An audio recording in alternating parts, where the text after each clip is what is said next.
Hey there, creatives. I'm so excited to share this episode of the Creative Psychotherapist podcast with you.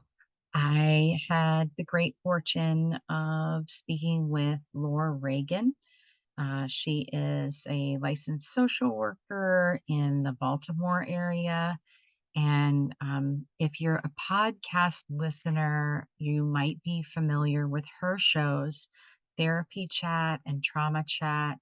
I've had the really great fortune of getting to know Laura over the past few years, and she's just such a beautiful person.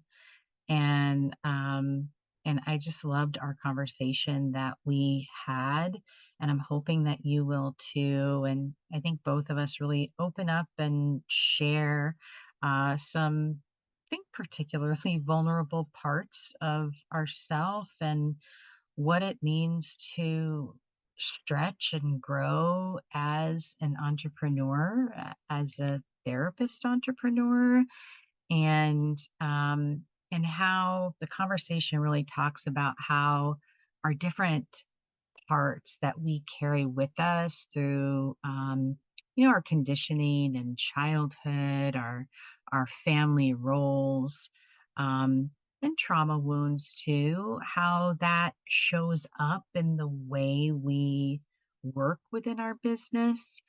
And it's just a really deep, wonderful conversation. And I really hope that you enjoy it too. So, without further ado, here is episode 10 of season 2 with Laura Reagan. The Creative Psychotherapist is the official podcast of the Creative Clinicians Corner, a practice building resource for creative psychotherapists. TCP Podcast is the cast for creative, expressive, and experiential focused psychotherapists curious to learn how to design, build, and scale a thriving private practice. Your host, Raina Lombardi, interviews successful therapists about the tools and strategies they have used to develop creative, focused practices. They also talk about the products, services, and side hustles they have developed using their knowledge and creativity to enhance their therapy practices, make a greater impact in their communities, and diversify their income streams. Welcome. Now here's your host, Raina Lombardi. Hey there, creatives. Thanks so much for listening to the Creative Psychotherapist podcast. I'm super duper excited to welcome my next guest. Her name is Laura Reagan, and she is a licensed clinical social worker C. I'm not exactly sure what the C stands for, Laura. What does it stand for? It's actually licensed certified social worker clinical. I Oh, know. that is a new acronym for me. Okay. It must be like unique to It's a Maryland. Maryland thing. Yeah. Okay. And Laura's an integrative trauma therapist who owns a group psychotherapy practice in the greater Baltimore area. And you may have heard her on a couple of different podcasts that she hosts, Therapy Chat and Trauma Chat. And she recently founded the Trauma Therapist Network in 2021. Laura trains trauma therapists around the world in using bottom up therapy methods and accessing their highest selves while doing meaningful psychotherapy work for sustainable careers. Thank you so much for being here, Laura. Thank you so much, Raina, for having me on. I've been wanting to come on your show for a long time, and I finally said, I want to come on your show. And you were like, okay. I know it's like it's challenging sometimes with scheduling and Oh, and yeah. making it work out. I don't know about you, but I kind of try to bulk schedule the Hmm. recordings and then give myself a little pause and a break and then do another bulk and break. Otherwise, it feels too overwhelming to have my schedule constantly open for bookings. I don't know if you experience that with yours. I do. I feel the same. And also that um, it's nice to get a lot of episodes recorded and banked, but it's not that nice for the guest when it's like more than 6 months wait for the episode to come out. And it can feel for me a little bit of pressure to like, Mm. oh, I know they're waiting for that, or I really want people to hear this.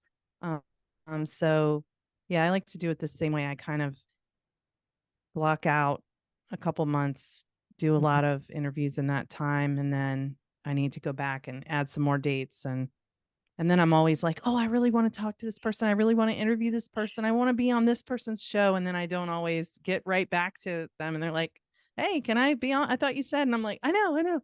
I'm coming. I'm sorry." Right. It's a lot to manage, especially like running your practice and doing all the admin for both podcasts. Doing one podcast is a lot. Doing a second, I think about it sometimes because I think, oh, I have an idea for something totally different. But then I'm like, oh, that's double the work. Think about all that goes into this one. So I haven't taken action on that, but yeah, it's a lot to manage. Yeah, So and I get that too, and my second podcast only has 1 season for that reason. I haven't recorded any more seasons since 2020, so season 1 is out there and season 2 is coming soon? Question mark. Like it is, it's but I don't know when we say soon, time is relative. it's in gestation. It, Yeah, yes. yeah, it hasn't been, forgotten about. It's developing and percolating, and when it's ready to be released, it will happen. Um, Yeah, thank you for mm, that. mhm. Yeah, I feel like it's so much easier to think about it in that way than to feel that pressure of like, oh my gosh, I've got to get this done and out there. I think we put a lot of pressure on ourselves as entrepreneurs. That's so true. Mhm. So much pressure that I feel coming from other people that is really me putting pressure on myself, thinking that other people are expecting something of me, Mhm. and then that can shut me down. Totally, totally. I definitely do the same thing to myself and have to really like dissect it. Is this about me? Am I making a rationale for what somebody else needs based on my own fear of rejection? Mm, Right? Because I think sometimes that's like the fuel underneath that pressure that we put on ourselves to do what we need to do. Like, oh, I don't want to disappoint other people. That people pleasing part. people pleasing. Yeah. Mhm. And I think like interesting. I've never thought of this before right this moment, but it's like as a performer, like I don't think of myself as a performer in any way, but as someone who's creating something that you put out for other people to consume, so you're in some way you're an entertainer, you're performing something, you're providing something. Um, how can you not think about how it will be received because that's this isn't me writing in my journal. Right. No. Yeah, So you're this is putting something that something other out. people are going to consume. Yeah. Mhm. So there is like a relationship with the audience in a way. Yeah. Well, Yeah. in more than a way, but it's like it's in your mind until you actually put out the thing and then then the relationship becomes reciprocal, but in your mind it's like you're creating it before it goes out. So I never really thought about this. I'm getting like really deep into it in my mind there.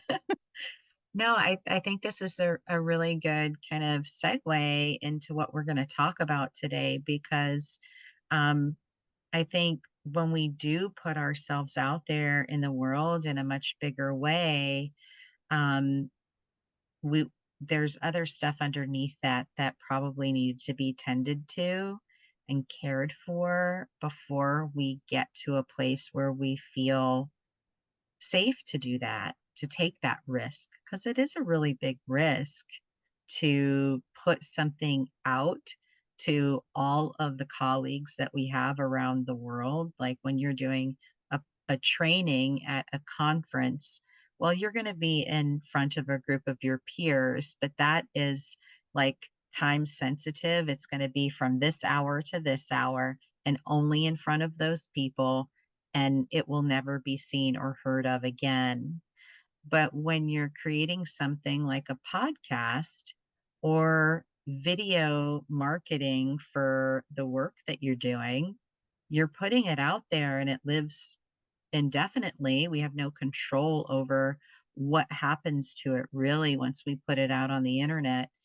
And it is for the whole world to see. And it opens up that possibility of critique and and for the parts within ourselves that are sensitive to critique, to need some hand holding and some nurturance.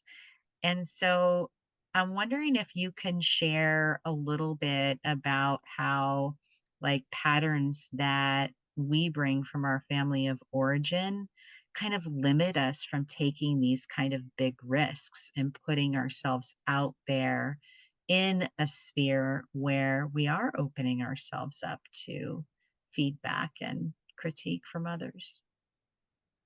Yes, I would love to. And man, I wish we could have a conversation like this, just like at a dinner party for real, because this is the type of stuff I love talking about and thinking about. And so many things that you were just saying were really deeply resonating for me. So,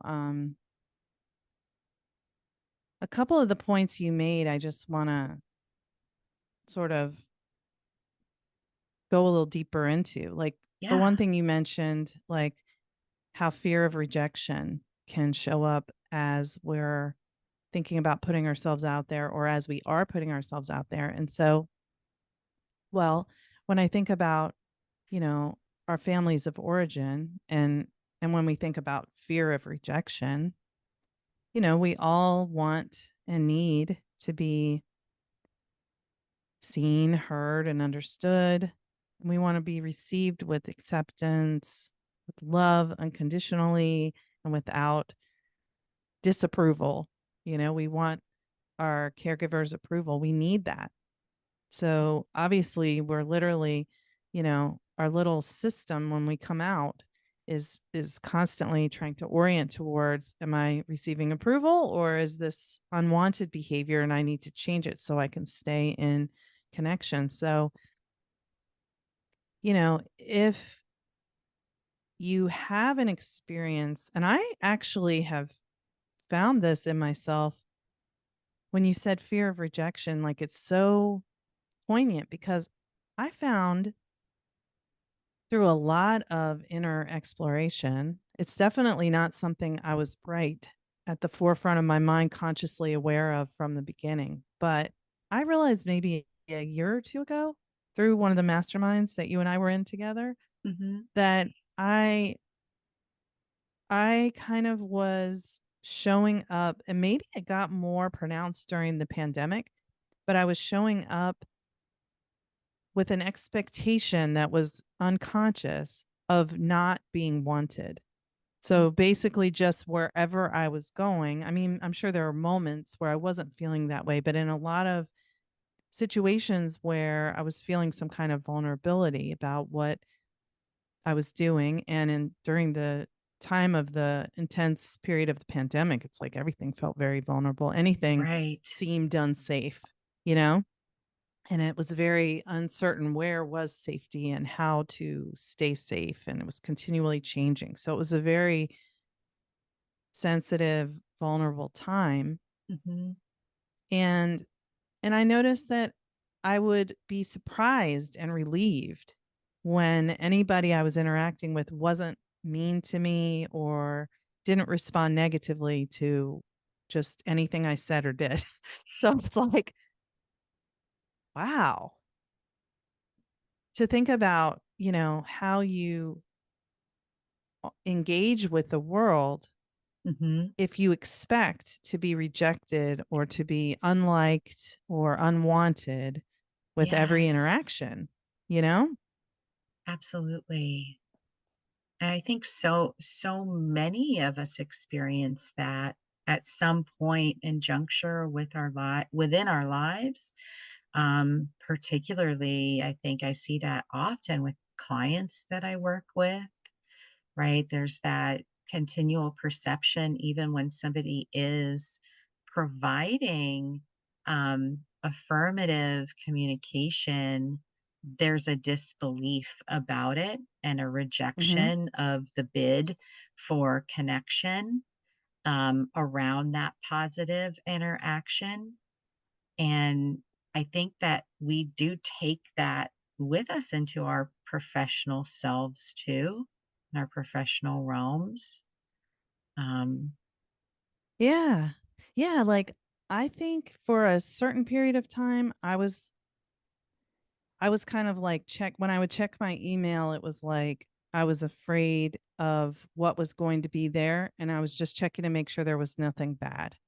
And then when I checked it and there was nothing bad, I'm like, "Okay." So in the same mhm. way, nothing good can really come in because like you said, if especially if you're attuned to looking for the danger, then the positive things that come are only right? They're only Yes. they're not landing, right? They're just like they just bounce off because like, oh, that doesn't I'm only seeking the negative. Where's the danger? I'm just looking for the danger. So, someone like you might say, I love your podcast. I'm like, oh, thanks. Yeah, it's no big thing or whatever. And that's the way I am about it all the time.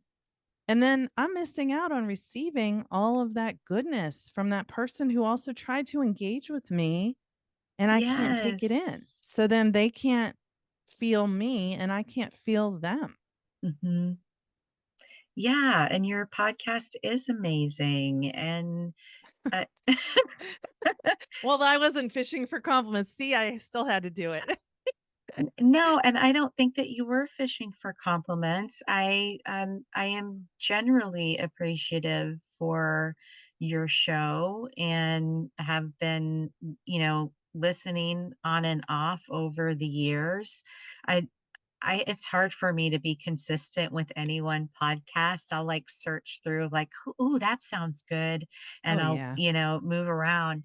But but I do appreciate your podcast, and I think that it's there's a few that really kind of set the stage early on that made me go, "Oh, maybe I can do that too." Right? That like it's more than just the content, it's also the inspiration that Mhm. it provides to others to say like, "Oh, wait a minute. Maybe I can expand. Maybe I can take up more space in the world." That is so much what I was getting out of just the first things you said. I wonder if we'll even get beyond that, like, because it was like when you said how if you go in front of an audience at a conference and maybe it's like 100 of your peers, but it's sort of like a safe little place because you know that you're all kind of, unless there's a rabble rouser in the crowd who you're like, oh, this is the one who always tries to challenge everybody or whatever. But generally, you're like, this is kind of a safe place to go ahead and share what I know or whatever. But like you said, it'll never be seen again. And I thought just how, like distorted it is for us to be like, oh, I hope no one finds out that I said what I thought about something, Yeah. or like, I hope no one accidentally. And I used to worry with my podcast. I used to joke. This is like a joke that's in my own head. I don't say it out loud, really, but like a joke with myself, like, is anyone listening?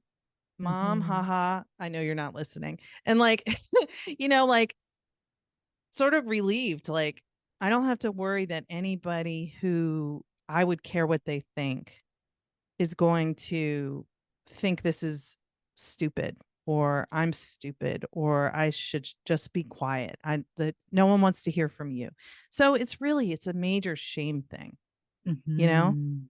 It's like Yes. you start to say like maybe I have something I want to share. Maybe someone could benefit from hearing this thought that I have and or a conversation that I'm having with someone else if I'm interviewing people.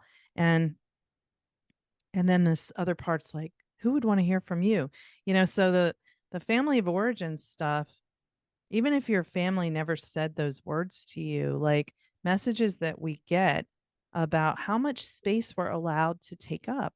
Absolutely. They're not always Like, direct communication. It's indirect, right?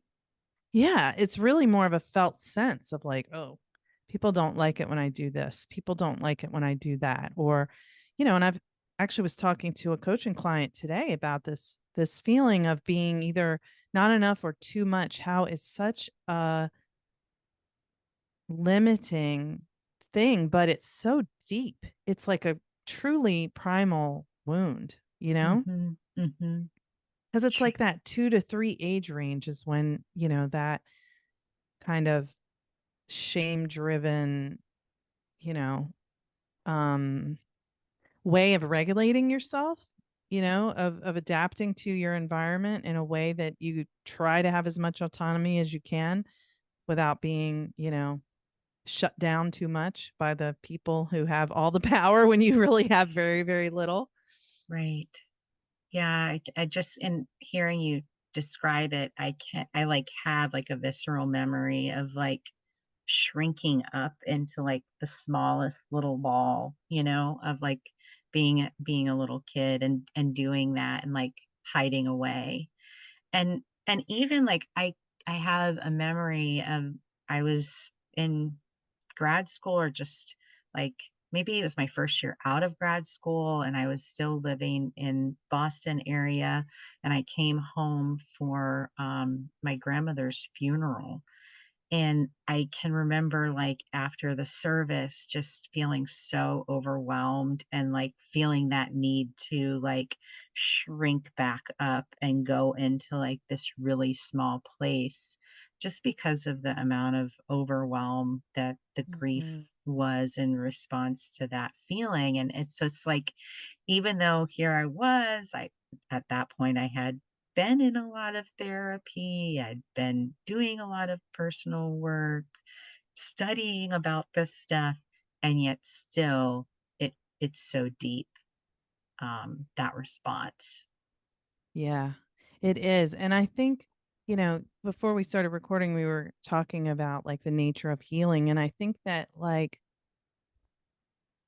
the more we realize how much further we have to go, the further we are along in the healing journey, I think, because, you know, I often actually recently I've been looking back on this a lot, how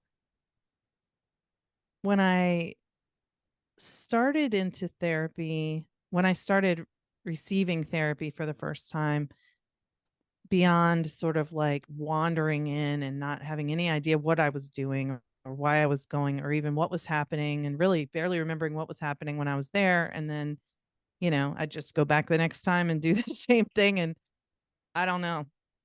It was more of a psychoanalytic where the other, the therapist didn't speak hardly. They would say like Oh, one word at the end. So I just like talk.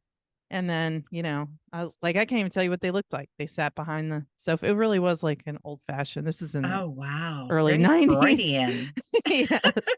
Yeah. And I wasn't at a level of emotional maturity to even really be thinking about what I was doing. I was like 19. But and not to say 19-year-olds can't be, but that's where I was at that time. And so then when I was about 30, 31, 32, I went back and started therapy. And I've talked about this on some other podcasts recently about what are my issues. I want to find out what my issues are because I want to become a therapist and, really just completely saying, well, I don't know what they could be. To fast forward 20 years and I'm like, huh, like, first of all, how in the world did I think I had no issues? They're endless. There's so many. It's just like that, scarf that the magician is pulling out of the hat and it just keeps going. And you're like, what? Is there a bottom to that hat? Right? Um, but so I think the further along you are, the more you realize just how complex all the stuff inside there is. And I do have a lot of trauma, but I really don't have that much trauma compared to many people. And I'm not comparing it other than to say that even though I don't seem like or think, I didn't think that I had any trauma at first. And then the more I realized, the more I Right. realized how much. But um like it's it's dissociation that makes us think we are fine. And Hmm. it's helping us in that way. But, it's almost I kind of think about like I picture for some reason visually I'm picturing like some kind of a water something filled with water and like one side is more full than the other and as the conscious mind begins to be more aware of all that's in the unconscious. I guess the unconscious Mhm. side probably wouldn't be getting smaller, but so much more is coming to your conscious awareness. So it's like at first you have less conscious awareness of how much stuff there is. Then you start uncovering it all, and it's like 20 plus years worth of therapy material Mhm. and ongoing. And then but then you know what it is. So there could still be a few surprises in there, but basically you realize, and no, I'm not like effed up. I'm not Mhm. effed up. I just there's a lot in there. And I'm so fortunate to be able to explore it and have safe places to be able to look at it and to have enough stability in my life now that Mhm. I'm, able to look at it and stay functioning, you know? Yeah. Yeah. I think that the best the best part of the work is when we're able to go into the depths of the darkness and into all of that hidden material. That's really like once you start to unpack that and work with that, that's where I think rapid shifts happen. Mhm. When we're staying in that like conscious cognitive part of ourselves where so many of our defenses are um, alive. uh, Deployed. um, it's so easy to not get in there and really like it's like a deep tissue massage, like you don't want to get that deep tissue massage because it hurts as they're like excavating all those toxins and stuff. But afterwards, it feels so much better. I feel like that it's like that with the unconscious work, um, kind of digging out, carving it out. Yeah. That's funny that you said that and you did that gesture, but like I'm picturing like the elbow that and funny that you said it deep tissue massage that you don't want to get because I do want to get that. That's totally what I need always. Always want the deepest.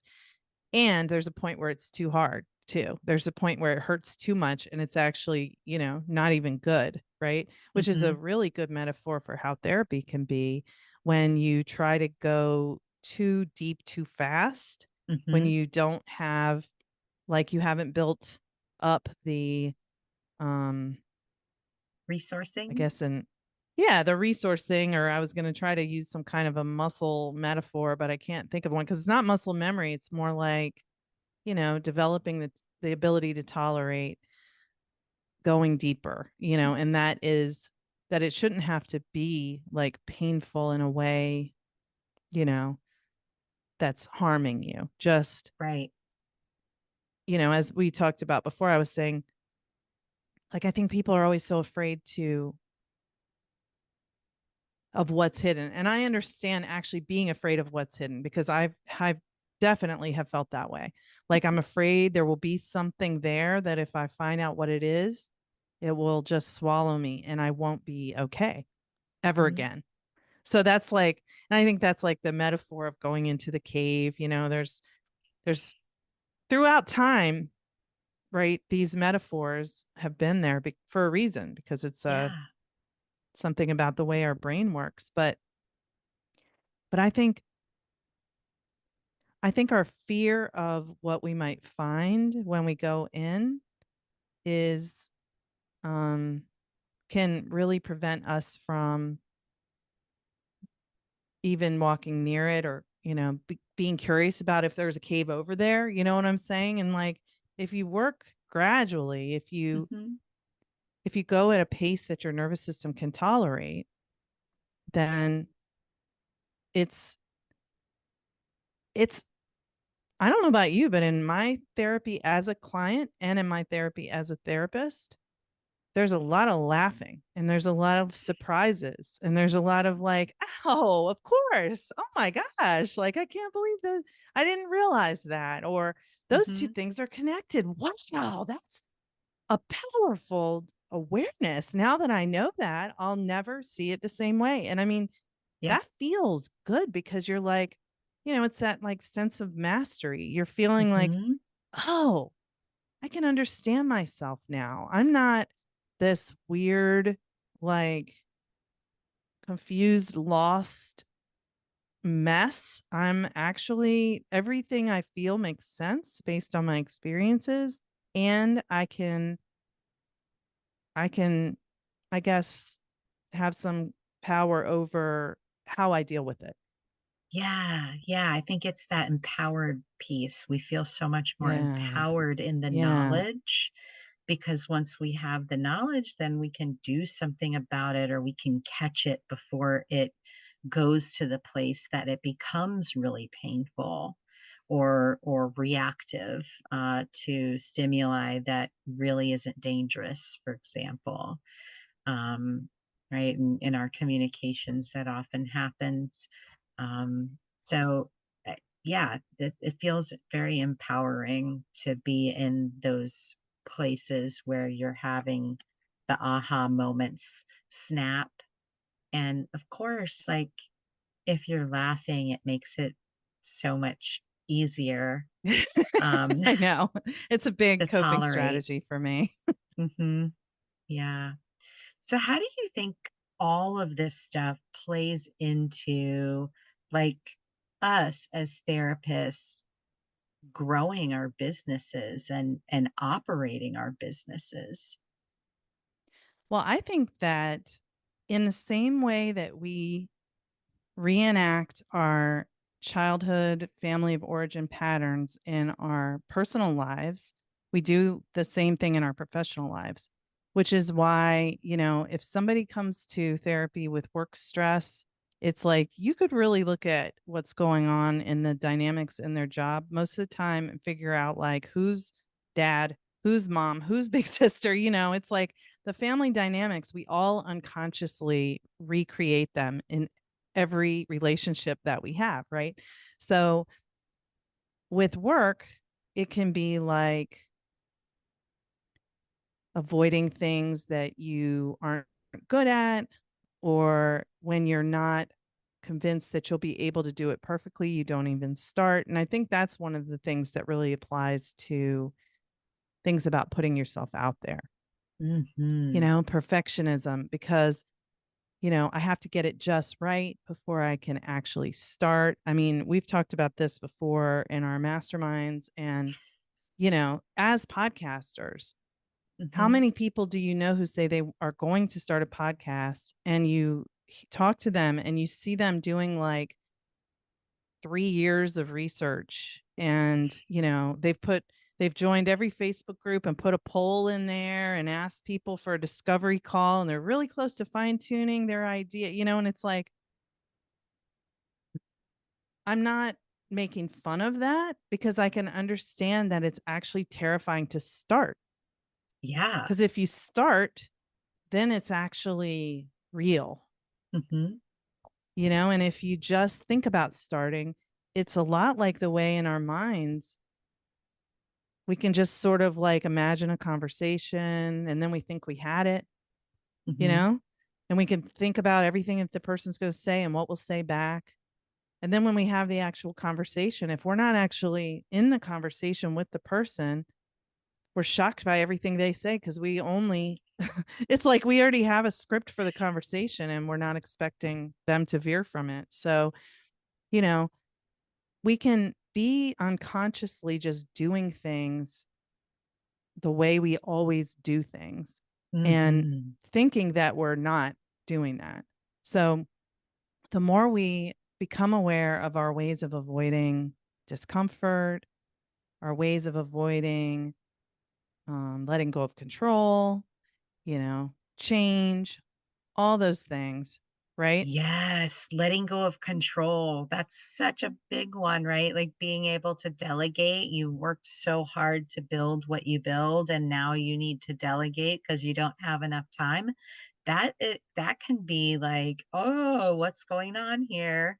Um, but Yeah, definitely brings you back to, okay, what was your role in your family, right? Why, if you were exactly. the performer that needed to excel in everything, um, right? Like, were you the person who at every group project was like the one with the lasso and like taking control to ensure that everybody got the A? Right. Or were you the person who waited till the last minute to do your part and then was angry at the group that they went on without you, but you didn't communicate the whole time? Group projects, we get them in school for a reason when we are becoming therapists. We had them in every single class in my program. And because it teaches you how people behave in groups, and what people do in groups is how they do relationships, it's how their family is. But letting go of control too, when you release the episode into the world, or the thing that you created, a new website that you made, or a workshop that you want to offer. So it's like, as therapists, we know how to do therapy and we work really hard to be good at doing therapy.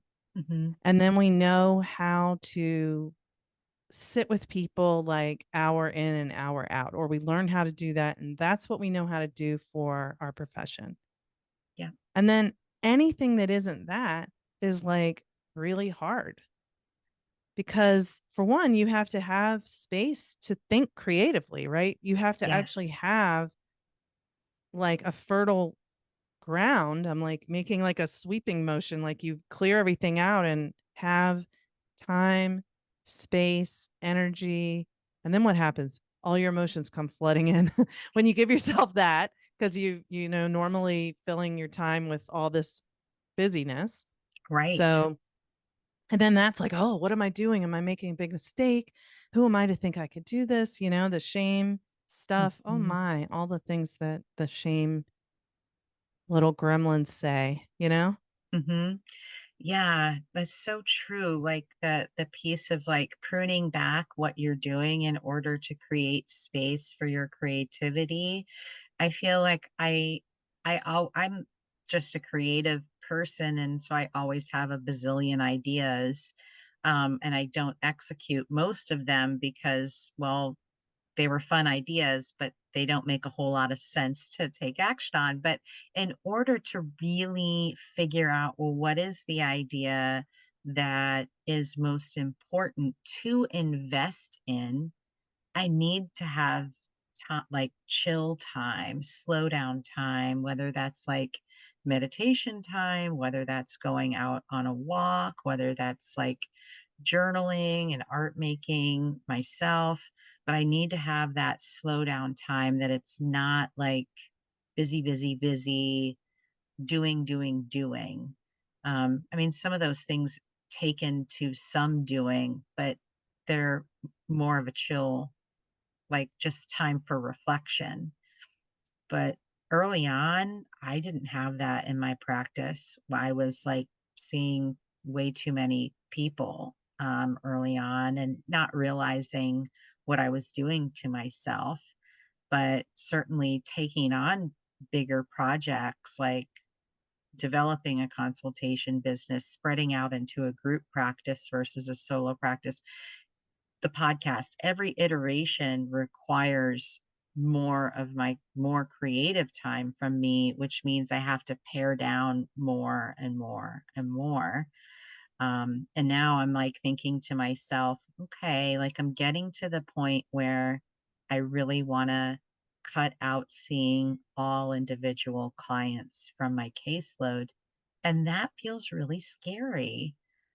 Um, I have a Well, as you know, small I've one. made that change. It is scary. I feel you 100% about that. 100%.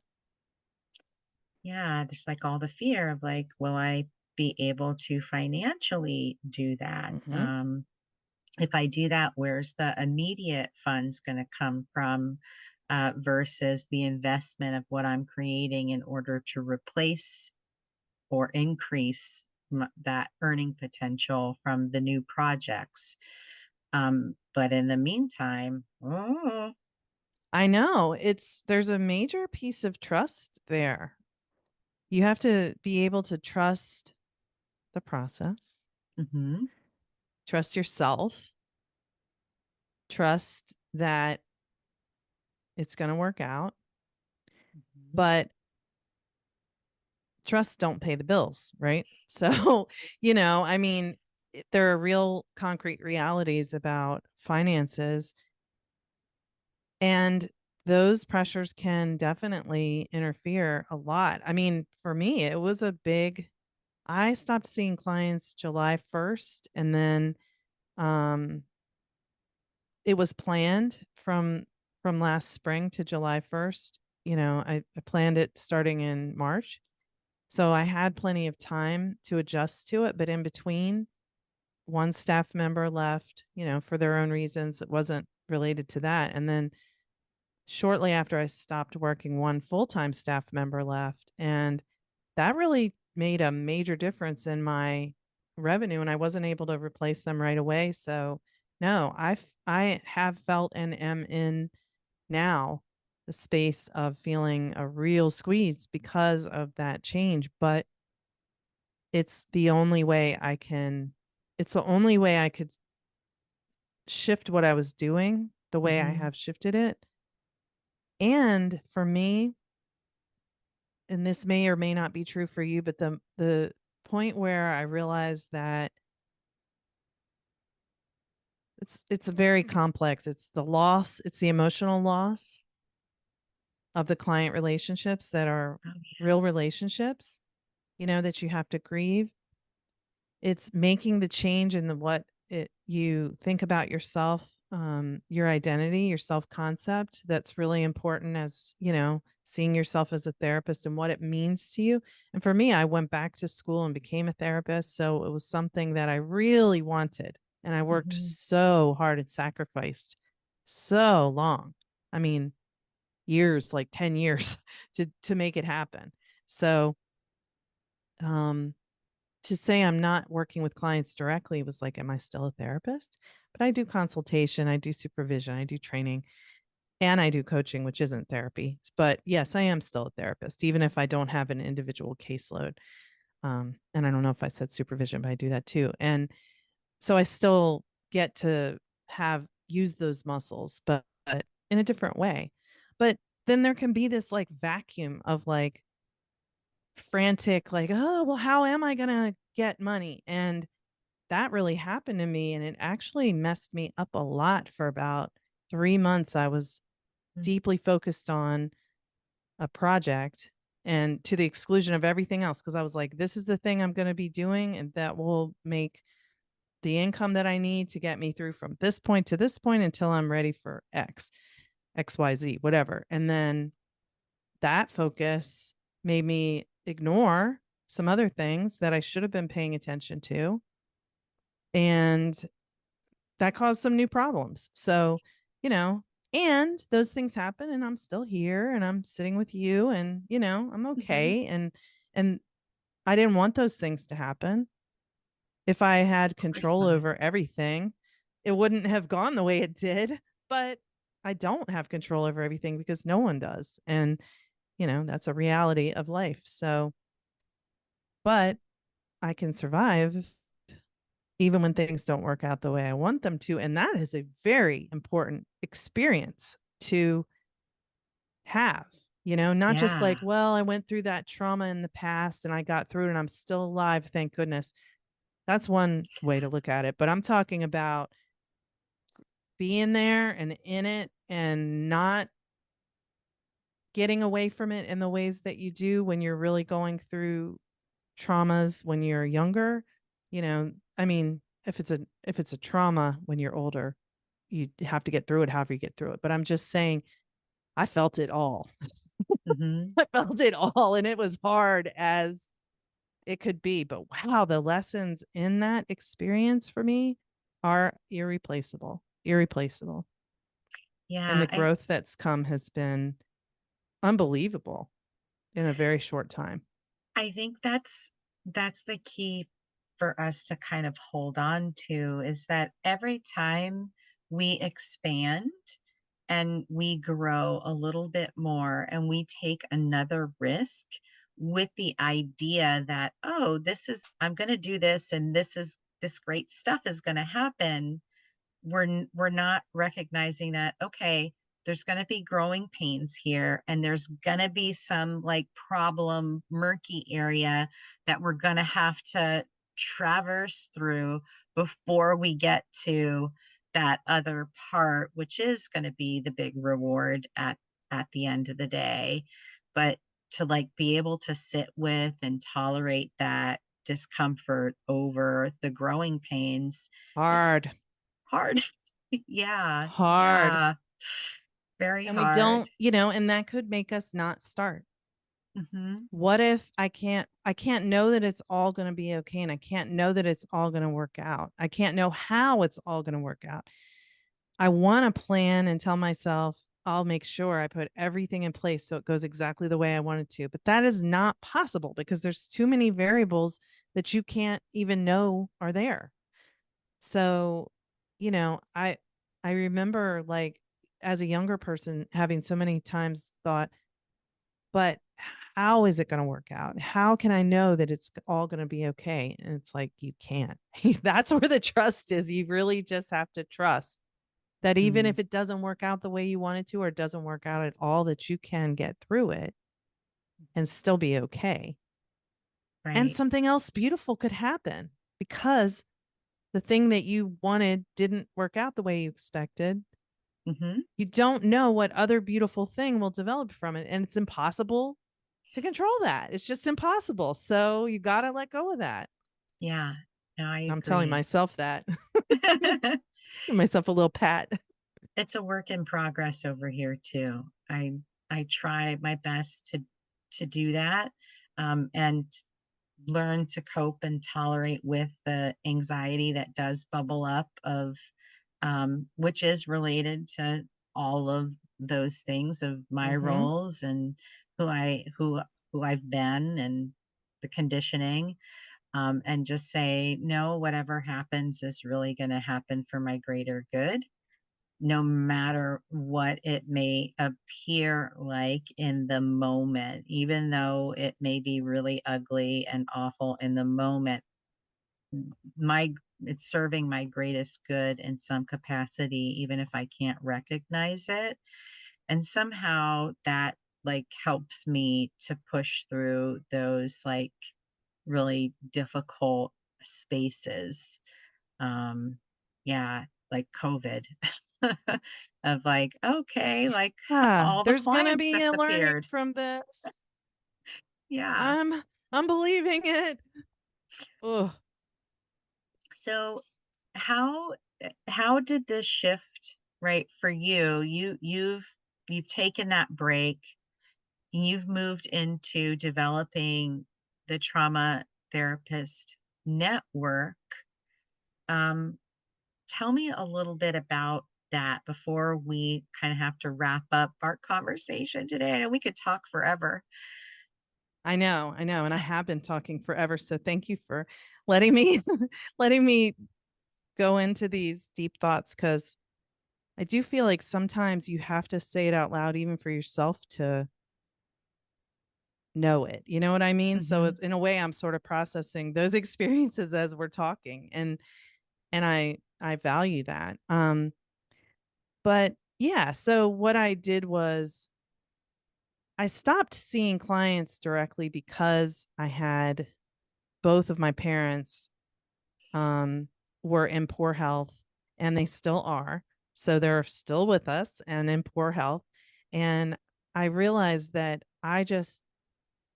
I could give my clients so much of myself and serve them well. Maybe there were some deficits in the way I was showing up because of what I was going through with that, but I gave as much as I could.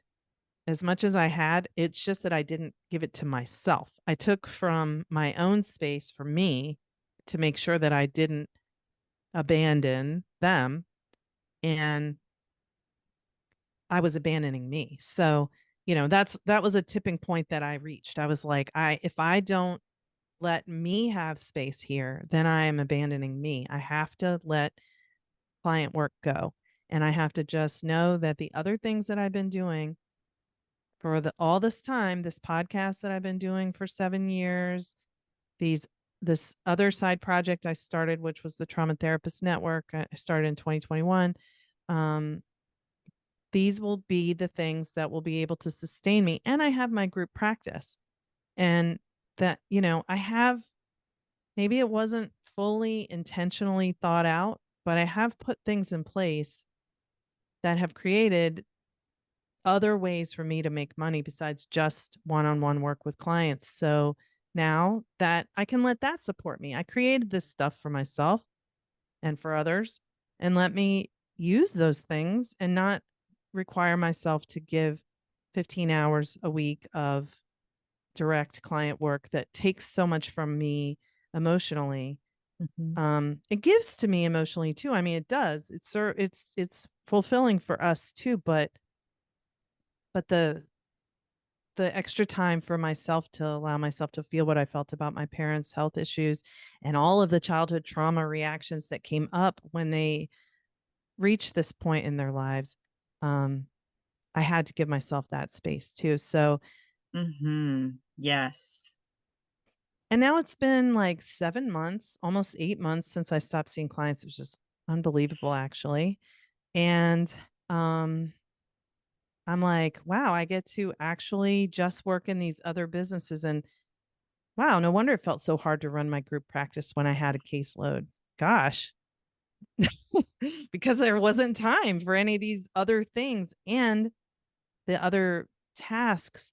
All of these tasks of running a group practice, running a podcast, starting a website, Trauma Therapist Network, which is a place where people can find a trauma therapist and learn about trauma and trauma therapy. And it's also a membership community for therapists. But it's like I know about trauma. I know a lot about trauma and I know about therapy, but I don't know how to make a website. I don't know how to run a membership community. I don't know how to I'm not a marketer, kind of expecting a lot of myself to do this Right? all when I don't really know Seriously. how to do it all. But I still expect myself to know how and do it well and berate myself when I don't do it well and don't give myself enough time to learn how to do it, which is very much a self-fulfilling prophecy. Yeah, it's really being intentional about our time and cutting out our time and that piece that you were talking about, you're pulling from that space for you to take care of you. It's like there's it's our energy, right? Therapy is really an energetic exchange. It Mhm. takes a tremendous amount of emotional energy to hold space and then we have to then go into replenishing. How do I replenish? How do I refuel? And if we don't have the time carved out to do it, then we just start getting, like little like burn marks, like singeing up, Yeah. right? And it's so important for us to recognize how much energy we have to give to others and also how much time does it take to refuel that energy that we're giving to others and making sure that we are creating that for ourselves. I think there's a lot of pressure within the therapeutic world to give, to create space to accommodate everybody Be at, selfless. yeah, at the cost of your and expense of yourself, Right. which is really unhealthy. And I think it's unrealistic for people to carry a caseload of, a bazillion people, which is, obviously that's an exaggeration, but in community mental health, right? People's caseloads are huge, 50, 60, 70 people. 90. Not, yeah, right? And then you're expected to be in therapy maybe 30 hours a week. For some people, that's a lot of time. And if you aren't really paying attention to that, it really does consume us. But I think as private practitioners, we have to be aware that we can't repeat the learning that we learned in our foundational experiences. Otherwise, we replicate the same problem in our private practice that we were trying to eradicate. So true. And then And as go group ahead. practice owners, we can perpetrate on our staff the same Mhm. way that was done to us in community mental health, the same way that was done to us in childhood a lot of times, you know? Yeah, And I yeah. pictured what, when you said that about, um, you were reflecting on what I said about the abandonment of yourself. And I thought about that image that you said of curling up in a ball as a child. And I pictured like one's life force, like Mhm, curling up inside, like it's not gone. It's never going to be gone, but it's like so tightly packed away inside that you don't even know where it is to find it, mhm, and how it wants to unfurl. And you as the being you are wants to be expansive, or want to be expansive. mhm. And um so it's like it's okay to contract as long as you're able to expand again. But if you are just more and more contracted, you're a ball, and that's it. Oh, yeah, for sure. That makes me wanna, like, I stretch know, out I want to right now. stretch too. I feel that we came to our completion, as our bodies are like, okay. Ah. Yes, um, yeah, I feel like this has been a really powerful conversation, and, um, I think it's so important that if we want to grow and reach a greater audience, like you have, not only with the podcast, but also now with the therapist network, um, that you're creating a greater ripple effect in helping more people that way, because now you're helping other therapists with tools and a community of support so that they can refuel and renourish themselves to be able to have the energy to hold space for their clients and help their clients through their challenges. um, but we can't do that without that self-reflective practice of our own and tending to our own parts and our own, like, inner child, our own shadow Yes. stuff. Um, Yes, exactly. yeah. Exactly. And that is what we do. In the therapist part of Trauma Therapist Network, the membership aspect of it is about really cultivating a more compassionate relationship with yourself, really. I mean, it's there's self-care calls, there's case consultation calls. I mean, it's a professional space, but it's with a humanistic lens. The self of the therapist is an active part of Mm, what we're doing. It's not just like intellectual learning. It's a lot of like bottom up experiential learning and sharing, and it's it's a gift to be able to be in that space with therapists. And I didn't even know that was what I was creating. So that's another example of how I mm, created one thing, the directory aspect of Trauma Therapist Network, and it turned into a community that is so rich for me. I love being there. I It's my favorite time of the week. I love that. I love that because you are willing to take the risk and to give yourself permission to be seen Mhm. and to serve in a greater way. Um, which, if you were protecting yourself and retracting, you wouldn't be able to do. So that's such a beautiful outcome. Thank you. Thank you. And I love talking about this with you today. Thank you so much for letting me come on here. Oh my gosh, thank you so much. I've thoroughly enjoyed the conversation, and I hope listeners take from it as well, and that it serves them and affirms their choices and what they're creating in their communities. And because I think we're all going through these processes at the same time, right? Yeah. And I hope that those who are listening will take those creative gifts and build on them and just keep offering things that light you up, and know that the people who need them will find them. And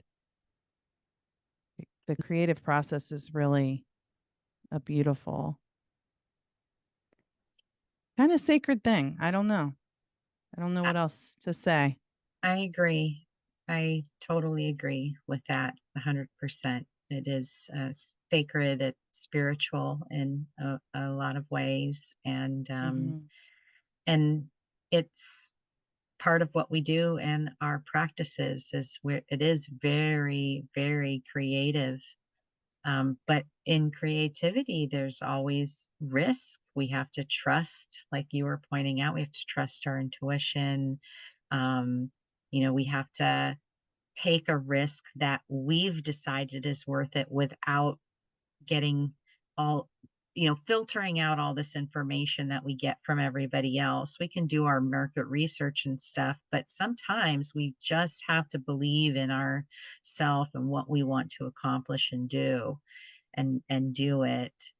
Um, this past week, I wrote like a short blog about a book called The Creative Act, A Way of Being by the music producer Rick Rubin. I think I saw your piece about that, and I wanted to go back and read it. Yeah, it's the book is phenomenal. I think you would really love it. And if you're listening and you're a creative minded individual, it just there's so much deep resonance in the way he writes about the creative process. It's really beautiful. I'm Um, definitely going to get that. I'm going on a flight this weekend, and I'll be able to read it there. So, for folks that want to learn more about you, learn about the Trauma Therapist Network, where can they find that information, Laura? Well, everything that I'm doing except for my group practice is on traumatherapistnetwork.com. Okay. Podcast is there, the membership Two community is podcasts. there. Yep. Yep. Blog articles, searchable directory, two podcasts, and resources, recommended trainings and books and stuff like that. Um, I'm just continually trying to add more information so that people who want to understand how trauma is showing up in their lives can learn about it and then find a therapist who's specializes in just what they're looking for. So I'm Mm, really excited about awesome. that. I'm really proud of it. Yeah, that's really great. I love that idea and the niching piece, right? There's so many different types of traumas that like finding a therapist that specializes in that very specific type of trauma can be really, really helpful. Hmm. So that's cool that you're doing that. And I know that you had said too that you had a giveaway for listeners if they wanted. And Oh, I yeah. think it was a link to 5 mistakes, but I'm not sure what the Yeah. five Five mistakes mistakes are. that it's a five common mistakes that people make when they're searching for a trauma therapist. And actually, if you um, take that PDF. It also has some suggestions and links that you can use to search and recommendations and all that good stuff. Ah, that's awesome.